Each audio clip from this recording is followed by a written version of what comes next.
Was it really 9 years ago? Queen and Bohemian Rhapsody, a song that broke all sorts of new territory, not only from a musical standpoint, but also from a straight-out video standpoint. Actually, to talk about that and a few other things, I'd like to welcome Roger Taylor from Queen. Welcome to Night Moves and welcome to Australia as well. That clip, when it did come out, actually had a lot of people's jaws hanging down towards the ground, because up until that particular time, videos weren't really a very popular thing with music, and secondly, nobody had sort of taken the video to that particular length production-wise.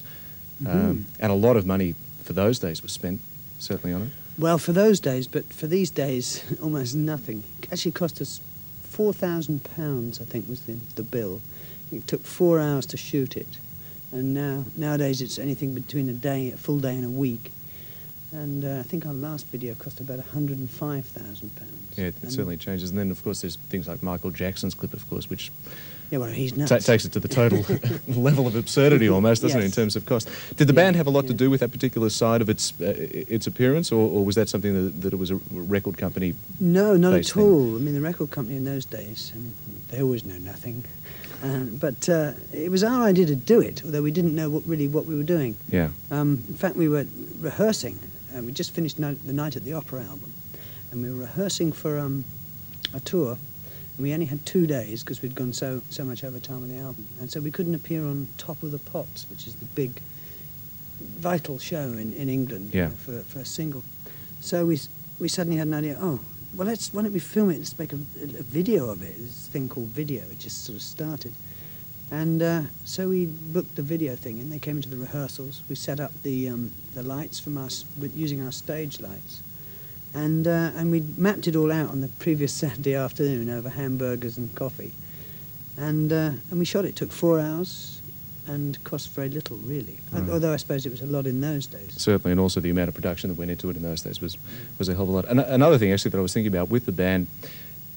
In 1984, we're sort of entering an era with rock and roll where we're emerging from a time where nobody really dressed up to go on stage, getting into the more glamorous side of it with from the outrageous, the Boy George side of it, through to just your normal bands really looking after how they look. Queen also, when it first emerged in the mid-70s, came out of that era with what was popularly called then glam rock, I suppose. Yeah, horrible phrase, isn't it? Isn't it? But I guess it applied at the time. I mean, there was certainly no question about the rock in the music, but it was almost a contradiction to have people actually taking care of how they looked on stage and presenting that way. Yeah, well, that was what was outrageous about it. It was very uncool to think about how you looked, I suppose. And then before then, in the sort of the denims era.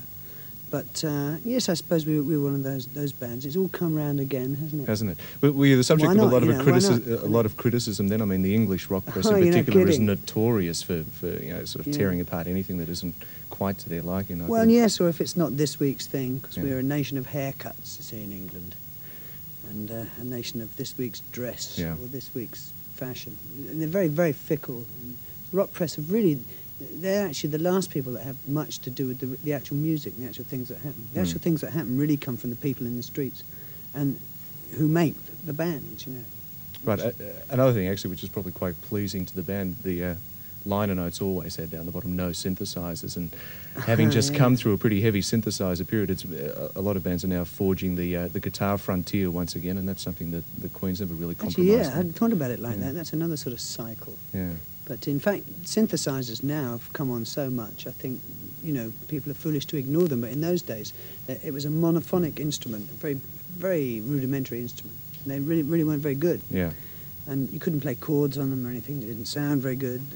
They weren't easy to program. Nowadays, they're fantastic instruments. And I think you can't ignore them. It's a little bit of a sort of snobbish reaction, I think, just to say, back to guitars. Sort of like drum machines these days, I suppose. They're going through the same sort of thing, or have just recently gone through it. Well, in talking about cycles, a lot of people, I guess, over the last year or so have thought, what is happening with Queen? Perhaps there were questions amongst yourselves as to the future of the band, obviously with plans to tour the world, including Australia later this year, which we'll talk about shortly. You've taken a pretty positive step forward now.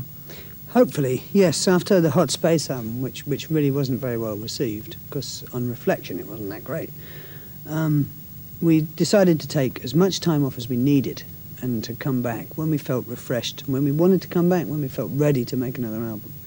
And if we didn't feel ready, we probably wouldn't have been back. But we did, and then we came out with that album, and it seems to be doing very well. You would have pinned a lot of hope on Radio Gaga, I suppose. Well, I would, because I wrote it. Yeah, but exactly. yes, it's very gratifying to see that it's been so successful. Were you a bit concerned that some radio stations would be reluctant to play it because of its... I mean, it's almost Well, an not really. ambiguously written song, too. It could be taken to be a put-down. It could also be taken to... Yes, it is ambiguous, and I take all the blame for that, because when I try to explain what it means, I find myself getting confused. It's sort of a semi-put-down of radio, but really it's pro-radio, and it's almost anti-video, because, you know, this MTV thing in America especially has actually sort of made hits out of songs which would never have been hits without the great visuals of, of an effective video. And it's sort of this 24-hour-a-day thing coming out at people and completely, I don't know, programming them. And I don't know, it's just the visual side has become too important. And it's music. It's supposed to be about music. And music's mainly for the ears and then the imagination after that. That's why we're on air for only 1.5 hours a week, and we pick the very best for what's on. Oh, good. I've got to be careful, too. I'm also a radio programmer, so we could end up in a 4-hour discussion here. Well, look, we were talking about Radio Gaga. Yes.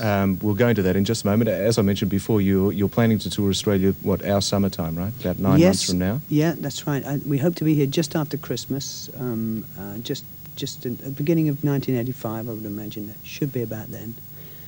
And looking forward to it very much after 8 years. Christopher, I'm sure you've got a lot of people here also waiting to see the band back again. Yeah, we haven't half improved in that time. Well, a lot better. I should certainly hope so. A lot better. the passage... Oh, you weren't Wasn't that bad before. No, I'm sorry. Wasn't that just bad. realised that could probably be taken very much in the wrong way. Look, thanks for coming in. It's your last interview on a very long promo trail that's taking you through, Korea, Japan and here. Yes. On your way back home now? I'm about to go back home via tequila. Via tequila, from the bottom of a bottle. Thanks very much once again, and look Thanks forward for to seeing you at having the me. end of the year. Thank you. Thank you. It's a Here's pleasure. Radio Gaga.